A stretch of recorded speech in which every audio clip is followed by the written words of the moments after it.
صديقي، نسولك واحد السؤال بسيط. شحال من مرة قلتي اليوم غادي نبدا وما بديتيش؟ مرة، زوج، 10، 100 مرة؟ هاد المشكل ماشي غير عندك. العلم كيقول بلي 95% ديال الناس عندهم أهداف وما كيوصلوش ليها. ماشي حيت كسالى، ولكن حيت ما كيعرفوش شنو معنات الانضباط الذاتي. اليوم غادي نغيروا هاد الشي هذا، وغادي نبنيو واحد الانضباط اللي غادي يخليك توصل لأي هدف حطيتيه قدام، خطوة بخطوة. الخطوة الأولى، فهم علاش كتفشل. قبل ما نهضر على الحلول خاصنا نفهمو المشكلة الحقيقية. الانضباط الذاتي ماشي غير إرادة قوية. العلماء كيقولوا بأن الإرادة ديالنا محدودة بحال شي بطارية كتسالي على مدار النهار. المشكل اللي كيطيح فيه الأغلبية واللي غادي تكون تحطي فيه حتى انت، هو أنه كتبقى تتفرج في شي فيديو ولا بودكاست ولا كتقرا شي مقال وكتموتيو، وكيجيك داك الحماس وكتحس براسك درتي شي حاجة، لكن في الواقع انت ما درتي والو من غير انك تفرجتي. يعني خديتي واحد الدفعة ديال الدوبامين زائفة، وهذا الشيء كيخليك ما دير والو وتعيش في نفس السيركل. فالحل صديقي هو انه الانضباط الحقيقي يجي من العادة، ماشي الرغبة والموتيفاسيون. فراه واحد العادة صغيرة كل نهار احسن 1000 مرة من انك ما دير والو وتبقى تشحن غير بالموتيفاسيون. الخطوة الثانية، حدد سبب واحد واضح وقوي. علاش أنا خاصني ننضبط؟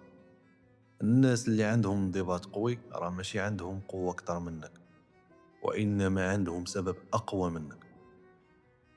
سول راسك علاش بغيت نتغير، علاش هاد الهدف مهم بالنسبة لي. قد تسول راسك حتى تلقى الجواب الحقيقي. منين تلقى هاد السبب كتبوه في ورقة وحطوه في شي بلاصة اللي تبقى تشوفه كل نهار باش يذكرك علاش انت كتقاتل. الخطوة الثالثة، بني واحد الروتين صغير. الغلطة الكبيرة اللي كيديروا الناس كيبداو كل شيء في نفس الوقت. البحث العلمي كيقول باللي البداية الصغيرة كتكسر المقاومة ديال الدماغ. استخدم قاعدة ال5 دقائق. أي عادة بغيتي تبنيها خليها تاخد أقل من 5 دقائق في البداية. من بعد مدة غادي تنبهر بالنتائج اللي غادي تحصل عليها.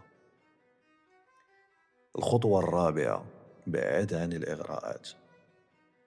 الأشخاص المنضبطين ماشي غير كيقاوموا الإغراء، فراه كيتجنبوه من الأصل. إلا كنتي بغيتي تقلل من الوقت اللي كتضيع في التليفون فما تحطوش قدامك أصلا. حدد واحد الإغراء كيعيق الانضباط ديالك وبعدو عليك وتجنبو بمرة. الخطوة الخامسة واللي غادي تجيك غريبة شوية هي احتفال بالانضباط ماشي بالنتائج. أي نهار دوزتيه وانت منضبط ودرتي فيه الأمور اللي خاصها دار، كافئ راسك عليه ولو بشي حاجة بسيطة. فأي نهار انضبطتي فيه راك نجحتي فيه بالأساس، حيت هذاك الانضباط هو اللي غادي يخليك أصلا تنجح. واللي نختم ليك بيه أخويا ولا أختي هو أنه الانضباط الذاتي ماشي موهبة، هو مهارة، وبحال أي مهارة أخرى خاصك تمرن عليها.